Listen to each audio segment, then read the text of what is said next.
ये ओके। आप सभी पत्रकार साथियों को मेरा नमस्कार। अपनी आज की प्रेस वार्ता शुरू करूं उससे पहले आप सभी को आज रामनवमी है। आपको देश भर के सभी लोगों को हार्दिक बधाई और शुभकामनाएं देती हूं रामनवमी के अवसर पर। कल दिल्ली के एक प्रसिद्ध मंदिर कालका जी मंदिर मेरा जाना हुआ और जब मैं कालका जी मंदिर में माँ काली की मूर्ति और माँ के हर रूप को पूज रही थी और लोगों को पूजते हुए देख रही थी, उसी समय मुझे ये खबर मिलती है कि प्रज्वल रेवन्ना कांड 2 हो गया है। मुझे समझ नहीं आई प्रज्वल रेवन्ना कांड 2 क्या हुआ है। तो पता चलता है कि गोवा जहां भाजपा की डबल इंजन की सरकार है, उस डबल इंजन की सरकार में भाजपा के पार्षद हैं सुशांत नायक, उनके बेटे जिनकी उम्र 20 साल है, सोहम सुशांत नायक, उसने लगभग 20 से 30 बच्चियां जो नाबालिग बच्चियां हैं उनका बलात्कार, सामूहिक बलात्कार, यौन उत्पीड़न किया, उनकी वीडियो फोटो बनाई, उन्हें वायरल करता रहा और ये काम वो पिछले 3 साल से लगातार कर रहा था। पार्षद पिता चुप था, भाजपा की पूरी राज्य की सरकार चुप थी। उसी राज्य से दिल्ली में सांसद जो बने, पूरी सांसद दिल्ली की सरकार भाजपा की खामोश थी और ये कांड होता रहा। जब नाबालिग बच्चियों की तरफ से, परिवार की तरफ से शिकायत की गई तो खुलासा हुआ कि कुर्चिरम जो साउथ गोवा की ये जगह है, यहाँ ये कांड हो रहा था, 3 सालों से हो रहा था।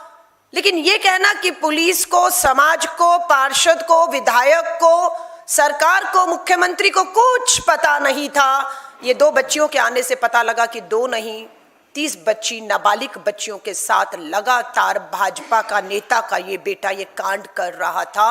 अब जाकर एफआईआर होती है और लोग जब सड़कों पर उतरे तो protection of children from sexual offence में उस पर मामला दर्ज होता है। तो ये मैं आपको दिखा रही हूँ। और उससे पहले हम देख रहे थे कि महाराष्ट्र में ही जो अशोक का कोई महिला आयोग की चेयरमैन तक शामिल थी। आप देखिए महिला आयोग के पद पर महाराष्ट्र में कौन बैठा था जो एक मास रेपिस्ट के संपर्क में उसके पांव धोती, उसके चरण धोती और उसके कांड का उसे पता था। और उसी महिला को भाजपा की महाराष्ट्र की डबल इंजन की सरकार में महिला आयोग का अध्यक्ष बनाया हुआ था। चीजें जब बाहर आई, हाहाकार हुआ, तब इस्तीफा हुआ। नहीं तो अंदर देवेंद्र फडणवीस मुख्यमंत्री को ये जानकारी ना हो कि उसी के राज्य में उसी की महिला आयोग की चेयरमैन कहाँ जाती है, क्या करती है, कांड का पता ना हो, ये बिल्कुल उन्हें भी पता था। लेकिन वो उस पर पर्दा डालते रहे और उसे बचाते रहे। मैं वही पहला क्लिपिंग आपको दिखाना चाहती हूँ। महाराष्ट्र के नासिक के अशोक खरात का मामला भी शांत ही नहीं हुआ था कि दक्षिण गोवा के कुरपोरेम इलाके से सामने आया एक सनसनीखेज मामला पूरे राज्य को झकझोर रहा है। एक पार्षद के बेटे पर 25 से 30 नाबालिग लड़कियों की यौन शोषण और उन्हें ब्लैकमेल करने के गंभीर आरोप लगे हैं। सो ये आपने देखा। अब हम जब कहते हैं प्रज्वल रेवन्ना कांड 2, तो कांड 1 पे भी हमें जानना चाहिए क्या था कांड 1। प्रज्वल रेवन्ना भाजपा की डबल इंजन की सरकार थी उस समय भी, और उस समय ये उनका जो एनडीए कहें उसका संयुक्त सांसद था। इस पे भी मास रेपिस्ट होने के गंभीर आरोप ही नहीं लगे। आरोप साबित होते हैं, दोषी करार दिया जाता है, उम्र कैद की सजा होती है। प्रधानमंत्री जी को इसकी भी सारी जानकारी थी, लेकिन प्रधानमंत्री जी उसके बावजूद उनके चुनाव प्रचार में जाते, उनका हाथ ऊपर करके कहते कि प्रज्वल रेवन्ना जो एक मास रेपिस्ट है उसको दिया गया वोट देश के प्रधानमंत्री नरेंद्र मोदी जी को ताकत दिल्ली में देगा। उसकी भी सच्चाई तस्वीरें आपके सामने रख रही हूं, सबूत। इस वक्त एक बड़ी खबर आपको बता दें, रेप केस में जेडीएस के पूर्व सांसद प्रज्वल रेवन्ना को उम्र कैद की सजा सुनाई गई है। बेंगलुरु की स्पेशल कोर्ट ने रेवन्ना को दोषी पाया है। आज कोर्ट ने उन्हें उम्र कैद की सजा सुनाई है। इसके साथ ही रेवन्ना पर 10 लाख रुपए का जुर्माना भी लगाया गया है, जिसमें से 7 लाख रुपए पीड़िता को दिए जाने का आदेश। अब देखिएगा ये हमारी सरकार कर्नाटक में बनी, उसके बाद शिकंजा कसा, मामला चला और ये कर। और देखिए तस्वीरें शान से देश के प्रधानमंत्री, और इतिहास राजनीति का भारत का उठा के देखेंगे तो आपको कभी ऐसी तस्वीरें नहीं मिलेंगी कि एक नहीं दो प्रधानमंत्री, एक पूर्व प्रधानमंत्री हैं और एक अभी के प्रधानमंत्री हैं, दोनों की तस्वीरें मास रेपिस्ट प्रज्वल रेवन्ना के साथ देखने को जब मिलती हों तो शर्मसार पूरा देश होता है। ये इनकी सच्चाई है। इसी के साथ तीसरा मामला हम लाते हैं अंकिता भंडारी का भी, क्योंकि आप देखेंगे हर जगह भाजपा है, भाजपा के नेता हैं, भाजपा के नेता के बेटे परिवार के लोग पूरी तरह शामिल हैं और इन्हें संरक्षण मिल रहा है। सेम मामला अंकिता भंडारी का भी है कि भाजपा शासित डबल इंजन सरकार में अंकिता भंडारी के साथ जघन्य अपराध भाजपा नेता के रिजॉर्ट पे होता है, उसका बेटा दोषी पाया जाता है, भाजपा की ही महिला विधायक सबूत नष्ट करने के लिए बुलडोजर चला देती हैं और न्याय वाहन, ये सब डबल इंजन की सरकार। अब अंकिता भंडारी। दोस्तों यहाँ एक नाम सुनाई देता है, गट्टू उर्फ दुष्यंत गौतम। अब ये दुष्यंत गौतम कौन है, जब आपको पता चलेगा तो आपके पैरों तले जमीन खिसक जाएगी। तस्वीर देखिए, प्रधानमंत्री नरेंद्र मोदी जिसके कंधे पर हाथ रखकर खड़े हैं, ये पूर्व राज्यसभा सांसद हैं, भाजपा के मौजूदा वक्त में राष्ट्रीय महासचिव हैं और उत्तराखंड में बीजेपी के प्रभारी रह चुके हैं। यही है वो दुष्यंत गौतम जिनका नाम अंकिता भंडारी केस में होने का दावा किया जा रहा है। ये आरोप हम नहीं लगा रहे, ये चीजें सार्वजनिक तौर से हैं कि प्रधानमंत्री जी के संबंध उन सभी लोगों से संबंध ही नहीं, वो उनके बड़े राज्यसभा प्रभारी भी हैं। दुष्यंत गौतम का नाम हम नहीं, मीडिया और पीड़िता परिवार अंकिता के माँ बाप बार बार लेते हैं और सीबीआई जांच 3 साल तक इन्होंने रोक कर रखी। आज भी सीबीआई जांच के नाम पर प्रधानमंत्री जी सिर्फ धोखा दे रहे हैं अंकिता के परिवार, उत्तराखंड के लोगों को और देश को, क्योंकि 1 इंच आगे वो जांच इसलिए नहीं बढ़ रही क्योंकि हमारी मांग थी कि वो सिटिंग जज की निगरानी में होना चाहिए, जो नहीं हो रहा, इसलिए यहां पर भी नहीं। अब आपको मैं एक और ले चलती हूं, आपको मैं गोवा लेकर गई, महाराष्ट्र लेकर गई, कर्नाटका लेकर गई, मैं आपको उत्तराखंड, अब मैं आपको लेकर चलती हूं भाजपा की, जहां पर डबल इंजन की सरकार थी, आज हमारी सरकार है और आज इन्हीं के विधायक हंसराज पर, बीजेपी के सिटिंग विधायक हंसराज पर नाबालिग बच्ची के साथ जो है वो गंभीर बलात्कार, यौन उत्पीड़न, ब्लैकमेल करने के आरोप में पोक्सो में मामला दर्ज हो चुका है और 30 मार्च को भाजपा का ये विधायक बड़ी इज्जत मान सम्मान के साथ ढोल पीटते हुए चंबा की अदालत में, चार्जशीट है तो पेश होने जाएंगे। और भाजपा इतनी बेशर्म है कि वो इस भाजपा के अपने विधायक हंसराज को न पार्टी से निकालती है, न उसकी विधायकी खत्म करने के लिए कहती है, उल्टा उसके साथ ताकत बनकर भाजपा की सरकार खड़ी है। लेकिन हमारी हिमाचल की सरकार ने भी मोर्चा संभाला हुआ है। ठीक प्रज्वल रेवन्ना पर पोक्सो के तहत जो कार्रवाइयां हुई हैं, हम सुनिश्चित करेंगे कि कर्नाटका की तर्ज में हिमाचल में भी हमारी सरकार भाजपा के इस विधायक को बचकर निकलकर जाने नहीं देगी। हिमाचल प्रदेश के चंबा जिले से भारतीय जनता पार्टी के विधायक डॉक्टर हंसराज इन दिनों बड़े विवाद में फंस गए हैं। पहले जहां चुरा विधानसभा क्षेत्र की एक नाबालिग मुस्लिम युवती ने एमएलए पर यौन उत्पीड़न, अश्लील चैट और धमकी के आरोप लगाए थे, अब उसी युवती के पिता भी सामने आए हैं और उन्होंने भी किडनैपिंग, धमकी और परिवार को डराने धमकाने जैसे गंभीर आरोप लगाए हैं। पिता ने यहां तक कहा कि हंसराज उनकी बेटी से गंदी बातें करते थे और जब बेटी ने कोर्ट में सच्चा बयान दिया तो उसे अगवा कर शिमला ले जाकर जबरन बयान बदलवाया गया। मामला सीधे विधायक पर नहीं बल्कि उनके निजी सचिव लेखराज और एक अन्य व्यक्ति मुनियन खान पर भी दर्ज हुआ है। और ये जो आरोप लगा रहे हैं, जो पीड़ित है उसका पिता भाजपा का ही बूथ का कार्यकर्ता था, जिस वजह से उनका आना जाना विधायक के यहाँ था और उसकी बेटी को इस तरीके से ही नजरों से देखकर आज ये कांड है। लेकिन भाजपा ने इन्हें अपना सम्मानित सदस्य बनाया हुआ है। ये इकलौते विधायक नहीं है। अब भाजपा के विधायकों की सूची में आते हैं कुलदीप सिंह सेंगर, आपके सामने पूरा उन्नाव के भाजपा के पूर्व विधायक कुलदीप सिंह सेंगर। नाबालिग बेटी के बलात्कार के दोषी करार दिए गए, उम्र कैद की सजा है। भाजपा इनके साथ भी खड़ी दिखी कि हाईकोर्ट में इन्हें रिहा करने के आदेश हो गए थे। हाहाकार मचा, फिर घुटने पर लाना पड़ा इस भाजपा की सरकार को और सुप्रीम कोर्ट ने कुलदीप सिंह सेंगर के रिहाई के आदेशों को रद्द किया। अब देखिए इनके अगले विधायक के नेता के जुबान पर बस यही सवाल तैर रहे थे, ये वही लड़की है ना जिसके साथ विधायक ने रेप किया था? ये वही लड़की है ना जिसकी रिपोर्ट पुलिस लिख नहीं रही थी? ये वही लड़की है ना जिसे बार बार जान से मारने की धमकी दी जा रही थी? ये वही लड़की है जिसके पिता को पीट पीट कर मार दिया गया और लो अब इसकी कार को भी टक्कर मार दी। पिता की मौत पुलिस हिरासत में, महिला वकील की मौत, उसकी रिश्तेदार महिलाओं की मौत, एक ट्रक हादसे में एक नहीं दो नहीं 7 बार टक्कर मार दी गई। और देश में भाजपा की डबल इंजन की सरकारों में ये खुलेआम चलता है और देश के प्रधानमंत्री अपनी चुप्पी इस पे नहीं तोड़ते हैं। पीड़ित परिवार को मिलकर एक बार भरोसा नहीं दिलाते कि न्याय होगा। ये अंत तक कुलदीप सिंह सेंगर भी जब तक उसे दोषी करार देकर सजा नहीं दी गई, भाजपा के सम्मानित विधायक ठीक हंसराज की तरह बने रहे। अब अगला मामला पूर्व सांसद ब्रजभूषण शरण का देख लीजिए। ये सब भाजपा के बीजेपी सांसद ब्रजभूषण शरण सिंह के खिलाफ दायर एफआईआर की जो जानकारियां बाहर आ रही हैं वो चौंकाने वाली हैं। एफआईआर में 2 पहलवानों ने बीजेपी सांसद पर रिश्वत लेने और जबरदस्ती के प्रयास का आरोप लगाया है।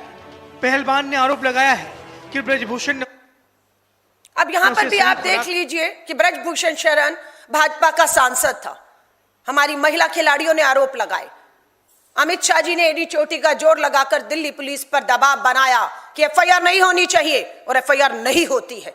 लेकिन जब सुप्रीम कोर्ट जाती है पीड़िता न्याय के लिए तब एफआईआर के आदेश होते हैं और ब्रजभूषण शरण भाजपा के इस सांसद, पूर्व सांसद के खिलाफ एफआईआर होती है। लेकिन उस एफआईआर को आज 1 साल हो गया है। उस एफआईआर पर दिल्ली पुलिस ने क्या सुनवाई कार्रवाई की, आज किसी को पता नहीं। और देश के प्रधानमंत्री भी बुलाकर नहीं पूछते दिल्ली पुलिस को कि क्यों ये मामले को ठंडे बस्ते पर डाल दिया गया है। ये सब खुलासे सामने आते हैं। अब मैं आपको हरियाणा ले चलती हूँ। हरियाणा में भी आपको याद होगा, हरियाणा में भाजपा के ही खेल मंत्री संदीप सिंह पर गंभीर आरोप लगे, लेकिन भाजपा ने इनको फिर टिकट दिया, लेकिन जनता ने इनको हराकर बाहर कर दिया। यहां पर भी आरोप लगे थे इनके मंत्री, इनके विधायक, इनके सांसद, इनके नेताओं के बेटे पुत्र पर। ये सब पिछले 10 साल की घटनाएं बेटी बचाओ बेटी पढ़ाओ के नारे के तहत देश के प्रधानमंत्री नरेंद्र मोदी जी आपकी आंखों के नीचे देख रेख में संरक्षण में हो रहा है। ब्रेकिंग, हरियाणा के खेल मंत्री संदीप सिंह पर गंभीर आरोप, लेडी कोच ने लगाया यौन उत्पीड़न का आरोप, सरकारी आवास पर बुलाकर यौन उत्पीड़न का आरोप, सीएम और राज्य के गृह मंत्री से मामले में शिकायत की गई। मुख्यमंत्री और गृह मंत्री से कोई मदद नहीं मिली है। कोई मदद कहीं से इन पीड़िताओं को नहीं मिल रही है, उल्टा इन पर पूरी तरह से दबाव बनाकर इनके परिवारों की जिंदगियों को खतरे में डाला जा रहा है। अगला वाला,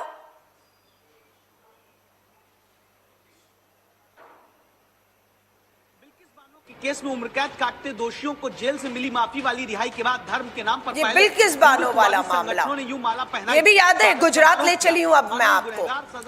बिल्किस बानो के 11 सामूहिक बलात्कारी परिवार के हत्यारों को भाजपा की शर्मसार करती है ये तस्वीर। ये बलात्कारी है, दोषी करार दिए गए, उम्र कैद की सजा हुई, होनी फांसी थी, सबको रिहा किया। किसने? बीजेपी की गुजरात की सरकार ने इन्हें रिहा किया था और इनसे वोट मंगवाए, सरकार बनाई।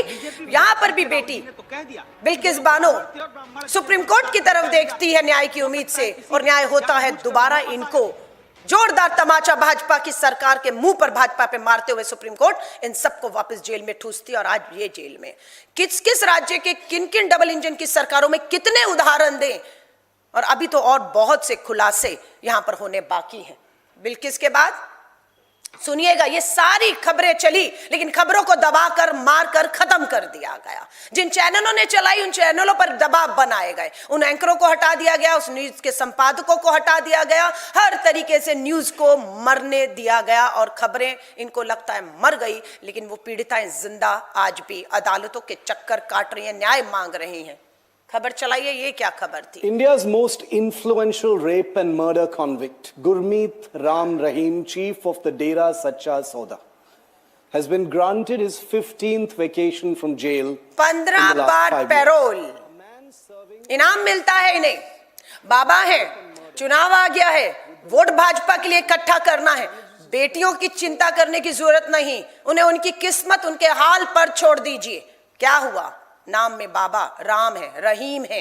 हाँ, भाजपा को अब नहीं लगता कि बलात्कारियों ने अपने नाम में राम रहीम रखा हुआ है, और तब आपकी धार्मिक आस्थाएं आहत नहीं होती।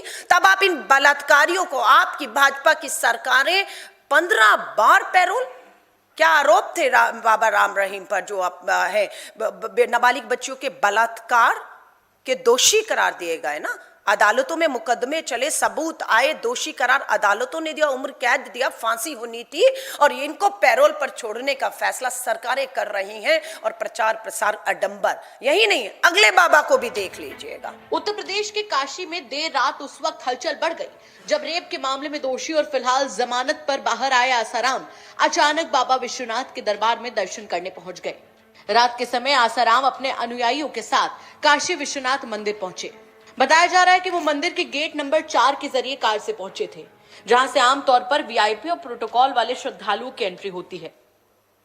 4 नंबर गेट से एंट्री कराई गई, जहां से वीवीआईपी प्रधानमंत्री जी जाते हैं।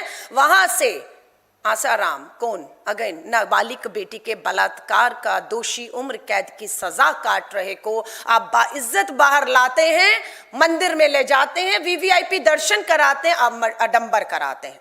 सरकार की मानसिकता तो सड़ी और गली है। मैं माफी चाहूंगी, बुरा लगेगा, समाज के उन लोगों पर भी मैं बिल्कुल सवाल खड़ा करूंगी जो इन बाबाओं के स्वागत में पूरा लेट जाते हैं, भूल जाते कि नाबालिग बच्चियों के बलात्कार के दोषी करार दिए, सजाएं याफ्ता हैं, सरकार की दया पर बाहर आए कि सरकार को चुनावों में इनसे लाभ लेना होता है। समाज की क्या आंखें बंद हो गई हैं? उन महिलाओं की खास तौर से जो इन बाबाओं के इर्द गिर्द ये भूल जाती हैं कि किसी की बेटियों को इन्होंने अपनी हवस ठंडी करने के लिए नोचा है, और लंबी लड़ाई के बाद उन्हें न्याय जब मिलता हुआ दिखता है, फिर उनकी उम्मीदें ऐसे तोड़ी जाती हैं। ये है, देखिए, ये तस्वीर सच्चाई के देश के प्रधानमंत्री इनके गले के हार बने हुए हैं, इनके चहेते खास बने हुए हैं, और वहीं से शर्मसार से हमारे देश की, जिनको अभी नवरात्रों में देवियों को, बच्चियों को कन्या पूजन और कंजकों के तौर पे पूजा जा रहा है, वो इन्हीं के विश्वास का शिकार हुई हैं आज। इसके साथ ही अब मैं आती हूं एप्स्टीन फाइल्स में। एक विश्व में एप्स्टीन फाइल चल रहा है और एक भारत के भीतर एप्स्टीन फाइल्स, पीडोफाइल्स, नाबालिग बच्चियों का शौक रखने वाले, उनसे अपनी हवस ठंडी करने वालों से भरी पड़ी हैं ऐसी एप्स्टीन फाइल्स। लेकिन वो एप्स्टीन फाइल्स में एक का नाम नहीं है। अमेरिका की एप्स्टीन फाइल की तरह भारत की भी एप्स्टीन फाइल नंबर 2 में अनेकों नेताओं का नाम है, इसलिए उसे भी दबाकर खत्म करने की भारत में भी कोशिश हो रही है। और अमेरिका की भी जो फाइलों में नाम केंद्रीय मंत्री हैं हरदीप पुरी, शर्म आनी चाहिए, थोड़ी सी नैतिकता, थोड़ी सी बेटी बचाओ के नारे, थोड़ा सा उनका चरित्र खंगाल लेते तो आज वो मंत्री पर बने नहीं होते। खुद स्वीकार करते हैं कि जेफरी एप्स्टीन से उनके संबंध थे। हम कहते हैं आप 16 बार मिले, आपने खुद स्वीकार कर लिया हम 4 बार मिले हैं। आप मिले, आपके रिश्ते, आपके संबंध, आपकी बातचीत थी, और आप उसके कारनामों को जानते थे, और उसका लाभ आप अपने पद और मोदी सरकार को पहुंचाने का काम उन तौर तरीकों से भी कुकर्म जो हो रहे थे कर रहे थे। सुनिएगा हरदीप पुरी, केंद्रीय मंत्री देश के जो हैं। Particular infamous person mister Epstein, that I met Mr. Epstein on a few occasions, 3 or maximum 4. अब ऐसा मंत्री जो खुद कह रहा है कि पीडोफाइल्स एप्स्टीन के साथ उसके संबंध थे, और इतने गंभीर विश्व भर में आंदोलन हो रहे हैं, इस्तीफे हो रहे हैं, नेताओं को, पूंजीपतियों को जिनके नाम आए जेल भेजा जा रहा है। हमारे देश में मामला खत्म करने की तरफ कोशिश है कि मामलों को खत्म कर दो, चर्चा ही मत करो। मैंने नहीं देखा कि कहीं टीवी पर Epstein America file, Epstein India file पर कभी कोई चर्चाएं। संसद सत्र खत्म हो गया, हमने कहीं पर भी महिलाओं की सुरक्षा, नाबालिग बच्चियों के साथ लगातार भाजपा की डबल इंजन की सरकार में हो रहे इनके नेताओं के, इनके बेटों द्वारा इनके संरक्षण में कहीं कोई चर्चा, आवाज, आग उठते हुए नहीं देखी। भाजपा की महिला सांसद राहुल गांधी जी से असहज महसूस करती है, लेकिन भाजपा की उस मंडी की सांसद से पूछना चाहूंगी, हंसराज भाजपा के विधायक, नाबालिग बेटी के जो आरोप में चार्जशीट हुए हैं, चंबा कोर्ट जाएंगे, आप उनके साथ सम्मान से जाएंगी, असहज होती हुई जाएंगी या चुप्पी साधी रखेंगी? आज पूछना चाहते हैं इन सब से हम लोग।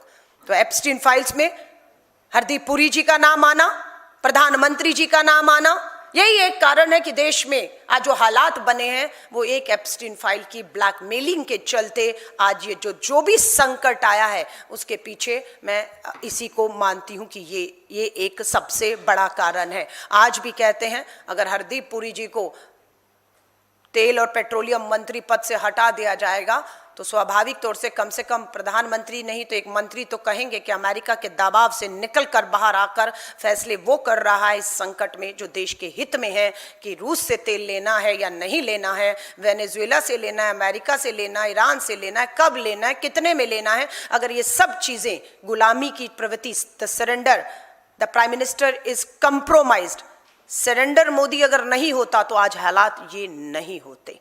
ये हमें मालूम है। ये सबके पीछे एक ही चीज चल रही है, इन सब की हवस देश हित के ऊपर हावी हो चुकी है और उस हवस के लिए नाबालिग बच्चियों को चुना गया है। एप्स्टीन फाइल्स के बाद आ गए हम लोग, ये कपिल मिश्रा हैं, आम आदमी पार्टी के विधायक और मंत्री थे। तब मैं उनके साथ इसी विधानसभा में जब वो ये वीडियो रख रहे थे मैं भी सामने बैठी थी आम आदमी पार्टी की विधायक के तौर पर, और ये सीडी था जिसे भाजपा से ही आए जो हमारे स्पीकर पद पर बैठे हैं वो भी भाजपा से आए थे, ये भी भाजपा में इनकी माता जी मेयर रही हैं। तो ये लोग भाजपा से आम आदमी में आए और आम आदमी में जब आए तो इनके पास बहुत सी चीजें थी। कपिल मिश्रा के पास तो प्रधानमंत्री नरेंद्र मोदी जी, अमित शाह जी की सीडी थी जो चलाई गई थी उस समय सदन के भीतर, क्योंकि बाहर चलाने की इजाजत नहीं थी और मीडिया दिखाता नहीं, इसलिए लाइव विधानसभा सत्र में गुजरात की उस सीडी को चलाया गया है। और ये एप्स्टीन फाइल्स यहां पर ऐसी बहुत हैं जिसे दबा दिया गया है। ये कहते हैं ये सीडी सुप्रीम कोर्ट को 2015 में एक महिला जिसका जिक्र मैं करूंगी सौंपी गई थी, लेकिन 15 से 25, 26, 10 साल से उस सीडी को देखा, उसकी जांच करने का काम किसने दबा कर रखा है। सुनिएगा आज भाजपा के दिल्ली के मंत्री कपिल मिश्रा जी को विधानसभा में बोलते हुए क्या कहते हैं। उस महिला का फोन बंद करा के सरकारी गाड़ी में बैठा के पीछे वाले दरवाजे से नरेंद्र मोदी के घर लेके जाया जाता है और उसके बाद she was taken to the first floor and given a room across the chief minister's bedroom। उसको फर्स्ट फ्लोर में ले जाते हैं और मोदी जी के बेडरूम के बगल वाले कमरे में कहते हैं तुम्हें यहीं रहना होगा। लड़की को ले जाते हैं सरकारी गाड़ी में, मुख्यमंत्री के घर ले जाते हैं, उनके साथ वाले कमरे में रखते हैं। और क्यों रखते हैं, क्या होता है क्या नहीं, ये सब सीडी जो पेश की गई थी, दी गई थी इस विधानसभा में स्पीकर को आधिकारिक रूप से। आज यही बीजेपी में मंत्री हैं, वो सीडी आज भी उम्मीद है इनके पास होगी। आज हिम्मत करके देश के प्रधानमंत्री को ही सीधा सीडी देकर उन्हें कहिए इसकी जांच करा लीजिए। अगर सीडी के साथ छेड़खानी है, आप निर्दोष हैं, तो मुझे आगे रखकर, कपिल मिश्रा जी को आगे रखकर निर्दोष का सर्टिफिकेट आप लीजिए। कपिल मिश्रा जी हम आपको कहते हैं। अब आरोप ये है कि ये भाजपा में है, आज भाजपा के मंत्री है, ये हम आरोप नहीं लगा रहे हैं, ये भाजपा के नेता है। अब दूसरे ही भाजपा के नेता डॉक्टर सुब्रमण्यम स्वामी, कांग्रेसी नहीं है, भाजपा ही है, राज्यसभा सांसद मंत्री, वो भी इतने गंभीर आरोप लगा रहे हैं कि प्रधानमंत्री जी की कैबिनेट में कुछ महिलाएं थी जो प्रधानमंत्री, शर्म आती है जिस शब्दों का इस्तेमाल हो रहा है, प्रधानमंत्री मोदी जी, पूरी भाजपा उस पर चुप है, उस पर चुप है। कोई कार्रवाई डॉक्टर सुब्रमण्यम स्वामी के कहे हुए बयानों पर उसकी जांच क्यों नहीं होती। और जिन महिलाओं के ऊपर इशारा कर रही हैं वो महिला मंत्री, पूर्व मंत्री भी जानती हैं कि ये इशारा आपकी तरफ हो रहा है। आप क्यों चुप हैं, आप क्यों चुप हैं? क्यों आप बोलती नहीं हैं? क्यों सरेआम डॉक्टर सुब्रमण्यम स्वामी भाजपा के नेता लगातार आकर इस तरीके के शब्द की सोती थी, इसलिए उनको सांसद का टिकट मिलता था और इसलिए वो मंत्री बनी है। आज इस पे ये भाजपा के नेता हैं, कांग्रेस के नहीं है। कपिल मिश्रा हो, डॉक्टर सुब्रमण्यम स्वामी, और अभी मैं जो आपको ट्वीट का लिंक दिखा रही हूं, आज ये भयानक 12-13 घंटे पहले प्रोफेसर मधु पूर्णिमा किश्वर, इनके फॉलोवर मैं देख रही हूं 1.8 मिलियन फॉलोवर हैं इनके। मोदी नामक किताब इन्होंने लिखी है, प्रधानमंत्री नरेंद्र मोदी जी आप पर, इन्हीं प्रोफेसर मधु पूर्णिमा ने किताब लिखी है। आज वही कुछ घंटों पहले एक खुलासा करती हैं कि उनके पास भी वो सीडी थी, उन्होंने भी उस सीडी को देखा जो गुजरात में आपके मुख्यमंत्री बनते हुए एक महिला के साथ कांड हुआ है, और वो खुद लिखती हैं अपने ट्विटर हैंडल में कि वो सीडी सुप्रीम कोर्ट पे जांच के लिए, जिसे आपकी सरकार और आपने दबाया हुआ है। ये सारी चीजें खुलकर आ रही हैं, तो चीटे जो हैं, और मैंने देखा है डॉक्टर सुब्रमण्यम के बयान को, क्योंकि भाजपा के लोग फॉलो करते हैं। आप देखेंगे मधु किश्वर को देखें, कपिल मिश्रा को देखें, डॉक्टर सुब्रमण्यम स्वामी, ये भाजपा के ही नेता रहे, भाजपा की विचारधारा, और पिछले 10 सालों से नरेंद्र मोदी जी का समर्थन करते रहे, उनके इतने करीब पहुंच गए कि उनकी एक एक खबर सबूत इन सबके पास है, और पूरे आत्मविश्वास के साथ मीडिया, सोशल मीडिया में आकर ये तीनों लोग, कपिल मिश्रा अब नहीं कह रहे, लेकिन बाकी 3-2 लोग तो अभी भी रख रहे हैं, और मिलियन व्यू मैंने देखा है जो सुब्रमण्यम जी का है, 3.7 मिलियन व्यू कुछ घंटों में आते हैं, और भाजपा के लोग इसे देख रहे हैं। अंदरूनी तौर पर तो मुझे पूरी उम्मीद है कुछ लोगों का अंतर आत्मा अभी भी जिंदा होगी, जो इसे देख रहे हैं, इसे शेयर कर रहे हैं, और अंदरूनी सवाल खड़ा कर रहे हैं कि देश के प्रधानमंत्री, देश के गृह मंत्री, भाजपा के विधायक, भाजपा के सांसद, उनके बेटे पूरी तरह से भाजपा की डबल इंजन की सरकारों में इस देश की बेटियों को, नाबालिग बेटियों को नोचने का काम कर रहे हैं। और पिछले 10 सालों में किसी भी भाजपा के नेता जिनके नाम और पोस्टर में मोदी का असली परिवार मैं दिखा रही हूं, BHU में भी देखिए बेटी के साथ गलत हुआ, स्मृति ईरानी अब तो नहीं रही, दुनिया में तो है, मैं माफी चाहूंगी, राज्यसभा में नहीं रही, मंत्रिमंडल में नहीं रही है, पर प्रधानमंत्री नरेंद्र मोदी जी तो वहीं पर हैं, और वही तस्वीर है। BHU की बेटियां भी आज भी न्याय मांग रही हैं।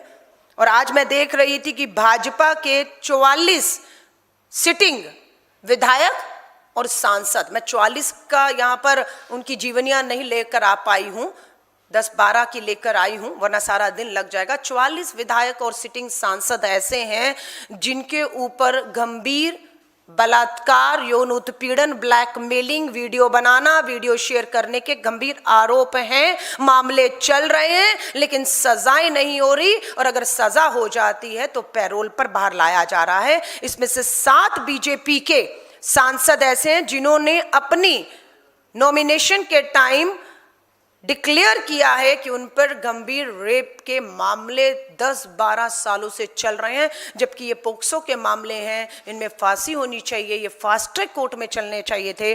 पर पूरी की पूरी सरकार, प्रधानमंत्री जवाब दो सवाल आज उठ रहा है। लेकिन दुख और चिंता की बात यह है कि देश के प्रधानमंत्री जवाब देने की बजाय संसद से भाग रहे हैं, जवाबदेही से भाग रहे हैं, और देश के हालात हर हिसाब से अगर हम देखें बर्बादी की ओर ये देश जा रहा है। और इसे मूक दर्शक बनकर कम से कम भारतीय राष्ट्रीय कांग्रेस किसी भी कीमत पर, किसी भी दबाव में आकर हम लोग अपनी अपनी आवाज़ को, जो इन आधी आबादी की महिलाओं की आवाज़ है, नाबालिग बच्चियों की न्याय दिलाने की आवाज़ है, इसे हम किसी भी कीमत पर दबने नहीं देंगे।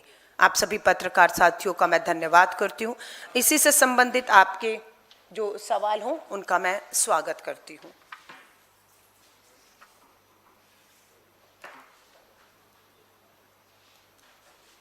हाँ, पूछ लीजिएगा जिनको भी सवाल है।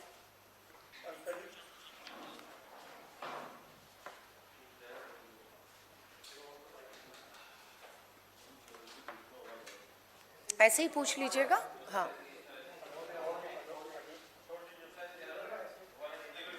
अलका जी, अभी जिस जैसे आपने तमाम भाजपा के नेताओं का जिक्र किया, आपने कहा कि पूरे देश में जिस तरह से महिलाओं पर अपराध हो रहे हैं, अगर खासकर प्रधानमंत्री के स्वयं उनके संसदीय क्षेत्र की अगर बात करें तो वहां पर पिछले एक साल में 1686 जो है केस महिलाओं पर रजिस्टर्ड हैं।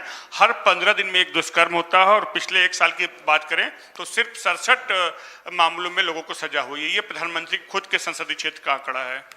तो देखिए, जब प्रधानमंत्री जी का ही संसदीय क्षेत्र और वहां पर अपराधियों को सजा ना मिल रही हो तो सीधा सवाल वहां पर प्रधानमंत्री जी से बनता है कि प्रधानमंत्री जी जिस संसदीय क्षेत्र से आप चुनकर आते हैं, जहां से चुनकर प्रधानमंत्री आप बने और जिस लाल किले से बेटी बचाओ का आपने नारा दिया था, आज आप ही के संसदीय क्षेत्र में बेटियां आपसे नहीं बचाई जा रही हैं। आप अपराधियों को वहां पर भी आप जो बता रहे हैं सजाएं देने में आप फेल हो रहे हैं। तो आप ये कहना चाहते हैं कि आपके भाजपा के नीचे, आपसे नीचे जितने भी वहां पर सांसद तो आप ही हैं, प्रधानमंत्री भी हैं, यहाँ के विधायक, पार्षद, मुख्यमंत्री योगी आदित्यनाथ, ये सब रोड़ा अटका रहे हैं प्रधानमंत्री जी।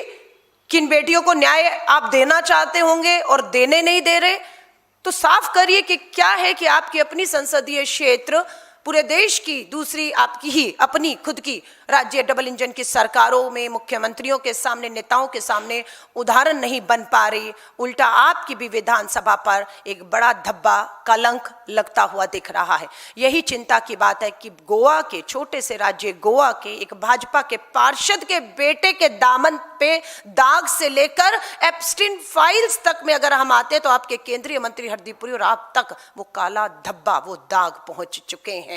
तो मुझे लगता है नैतिकता तो ये कहती है कि ये देश में ये सरकार बेटियों की, महिलाओं की सुरक्षा में पूरी तरह फेल हो गई है और ये आधी आबादी इस सरकार को पूरी तरह से नकारती है। और नैतिकता के आधार पर इन सबको अपना इस्तीफा इस देश की आधी आबादी से मांगते हुए देकर हट जाना चाहिए। स्वीकार कर लेना चाहिए कि देश के प्रधानमंत्री, भाजपा की डबल इंजन की सरकारों में मुख्यमंत्री, इनके मंत्री बेटियों को सुरक्षा, संरक्षण, न्याय देने में फेल हो गए और आप इस्तीफा दें, हम देखना चाहते हैं। इसी से संबंधित किसी का कोई सवाल? आप सभी पत्रकार साथियों का एक बार फिर से मैं धन्यवाद करती हूं।